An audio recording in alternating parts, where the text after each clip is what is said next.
మరి ఇవాళ మార్వాడీలు తెలంగాణలో రావటం వల్ల పూర్తిగా సంస్కృతి అనేదే మారిపోయింది. మరి మార్వాడీల వల్ల అనేక మంది ఇవాళ వ్యాపారులు కావచ్చు నష్టపోతున్నారు, జీవన ఉపాధి కోల్పోతున్నారు అంటున్నారు. మీరేమంటారు? ఇప్పుడు ఒకటి భాగ్యశ్రీ గారు, ఇది ఒక విచిత్రమైన పరిస్థితి దేశంలో.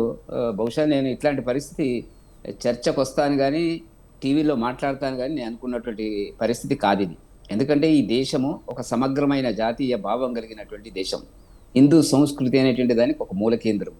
భారతీయులు, భారతదేశము, భారత సంస్కృతి అనేటువంటి దానికి ఆచరించేటువంటి పద్ధతి లోపల మనం తరతరాలుగా చరిత్ర ఉన్నటువంటి దేశం ఇది. ఇవల్ల మార్వాడీలు, మహారాష్ట్రియన్సు, గుజరాతీసు, కన్నడీసు, ఒరిస్సా వాళ్ళు, ఆంధ్ర వాళ్ళు, రాయలసీమ వాళ్ళు అనే చర్చ అనేటువంటిది ఏ రకంగా వస్తుందో మాకు అర్థం కాలే. ఇప్పుడు వాళ్ళు తరతరాలుగా నాకున్న సమాచారం మేరకు చరిత్రలో నైజాములు పాలిస్తున్నటువంటి ఒక 400 సంవత్సరాల కింద పూర్వం ఇవాళ హైదరాబాద్లో ముఖ్యంగా వాళ్ళు వచ్చినటువంటి పరిస్థితి వల్ల మార్వాడీలు కానీ నార్త్ ఇండియన్స్ ఒక మార్వాడీలు ఎందుకు నార్త్ ఇండియన్స్ ఎందుకంటే లేరు? నార్త్ ఇండియన్స్ అందరినీ పంపించాలని ఎందుకంటే లేరు? ఆంధ్ర ప్రాంతం వాళ్ళని పంపించాలని ఎందుకంటే లేరు? ఇదేం చర్చ అండి? ఇది తీసుకుపోతున్నది ఎవరు తీసుకుపోతున్నారు? దీన్ని ఎవరు ప్రజల్లోకి తీసుకుపోతున్నారు? అల్టిమేట్గా ఏం చెప్పదలుచుకుంది? ఇంతకుముందు విశ్లేషకుడుగా సామాజిక కార్యకర్త అనుకుంటాను మాట్లాడిన దాంట్లో నేను అడుగుతున్న సూటి ప్రశ్న ఏంటంటే, మీరు అల్టిమేట్గా సరే మీరు చాలా విషయాలు చెప్పినారు. అన్యాయం జరుగుతుంది, దోపిడీ చేస్తున్నారు, జిఎస్టీ కట్టడం లేదు, కల్తీ వ్యాపారం చేస్తున్నారు. ఇది వ్యాపారంలో ఉండేటువంటి తెలంగాణ వాడికైనా ఒకటే లక్షణము, ఆంధ్ర ప్రాంతానికైనా ఒకే లక్షణము, మార్వాడికైనా ఒకటే లక్షణం ఉంటుంది. ఈ కల్తీ దందా చేయడం అనేటువంటిది ఒక తెలంగాణ వాళ్ళంతా బ్రహ్మాండంగా చేస్తున్నారు, ఏమి చేయరు. మార్వాడీలే చేస్తారు, లేకపోతే గుజరాతీలే చేస్తారు, మహారాష్ట్ర చేస్తారు అనేటువంటిది కాదు. మీరు ఆ చర్చ వేరు. మళ్ళీ మనం దాన్ని సమర్థించడం లేదు. వ్యాపారంలో వ్యాపార చట్ట ప్రకారంగా న్యాయపరంగా చట్టంలో ఉండేటువంటి షరతులకు లోబడి ప్రజలకు వినియోగదారులకు అందించవలసిన సర్వీస్ అందించాలా. దాంట్లో కల్తీ జరగకూడదు, రేట్లు పెంచకూడదు, దోపిడీ చేయకూడదు. మరి మాల్ అనేటువంటిది ఏదైతే వస్తుందో దాన్ని దాచిపెట్టి ధరలు పెంచి కృత్రిమ ధరలు పెంచి అమ్మేటువంటి దానికి అది వ్యాపార లక్షణంలో ప్రభుత్వ బాధ్యత, వ్యాపార వర్గాలు వాటికి సంబంధించినటువంటి అంశం. దాన్ని ఎవరు కూడా సమర్థించరు. వాళ్ళే చేస్తుండ్రు అనేటువంటి పద్ధతి లోపల అనేటువంటి తీవ్రమైన అభ్యంతరం. అంటే దేశాన్ని ఏం చేస్తున్నారు ఇప్పుడు? మార్వాడీలు అంటే హిందువులలో రకరకాలు. దీని వెనకాల ఎవరు ఉన్నారు అనేటువంటిది చెప్పాలి కదా. చెప్తా కదా మాట్లాడేది. తెలంగాణ ఉద్యమం చేసిన మేము తెలంగాణ ఉద్యమం చేసినప్పుడు తెలంగాణ ఉద్యమకారులు ఒక సంస్థ ఏర్పడ్డది. ఆ సంస్థ ప్రకారంగా జరిగింది. దానికి ఒక బాధ్యత తీసుకున్నాము.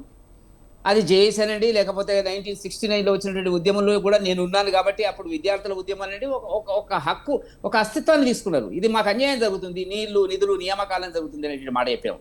అన్న తర్వాత వాళ్ళని ఆంధ్ర ప్రాంతం వాళ్ళందరినీ పంపించినామండి. ఇక్కడి నుంచి నేను అడుగుతున్నా, సూటిగా అడుగుతున్నా, పంపించినామా? ఎందుకు అడుగుతలేరు? వాళ్ళు కూడా అనేక రకాలు చేస్తారు కదా. ఆంధ్ర ప్రాంతం వాళ్ళు అనేక రియల్ ఎస్టేట్ అంతా చేస్తున్నారు కదా. రియల్ ఎస్టేట్లో పనిచేసేట వాళ్ళంతా అక్కడి నుంచి తెచ్చుకున్నారు కదా. ఎందుకు అనలేదు వాళ్ళని? వాళ్ళు పని చేస్తున్నారు, వాళ్ళు కూలి పని చేస్తున్నారు. మా వృత్తులు, మా వ్యాపారాలు, మా ఉద్యోగాలు ప్రవీణ్ కుమార్ గారు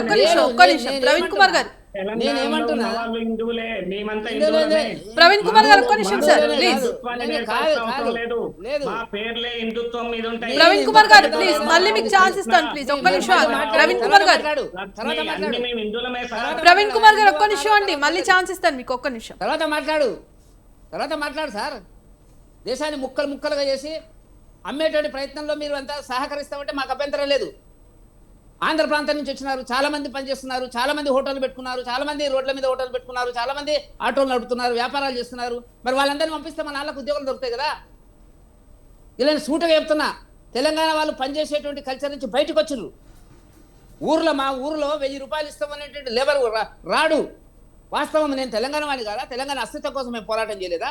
పనిచేసేటువంటి సంస్కృతి సంస్కారం వల్ల లేనటువంటి పరిస్థితి లోపల వాడు పోతే మనం బతుకుతాం అనేటువంటి పరిస్థితి లోపల ఏం మాట్లాడుతున్నారండి? ఇప్పుడు కారులో వెళ్తున్నటువంటి వాడు ఆ యాక్సిడెంట్ అయ్యి చెట్టు గుద్దుకుంటే సూట్ కేసు బయటకు వస్తే తీసుకొని పోదాం బతుకుదాం అనేటువంటి పద్ధతి లోపల ఇవాళ మీరు జనాన్ని తీసుకపోతే ఎట్లయితుంది అంటున్నా. కష్టపడొద్దా? కష్టపడాల్సిన అవసరం ఉంది. కాబట్టి భారతీయ జనతా పార్టీ దేశాన్ని విభజించేటువంటి పద్ధతి లోపల ముక్కలుగా చేసేటువంటి పద్ధతి లోపల ఏ రాజకీయ శక్తి ఉందో బయటికి రమ్మని అంటున్నాం మేము. అందుకే టీఆర్ఎస్ నాయకులు వచ్చి మిమ్మల్ని అడుగుదాం అనుకున్న భాగ్యశ్రీ గారు, వెంకరెడ్డి గారు ఒక్క నిమిషం. బయటకు వస్తున్నటువంటి వెంకరెడ్డి గారు ఒక్క నిమిషం సార్, ఒక్క నిమిషం.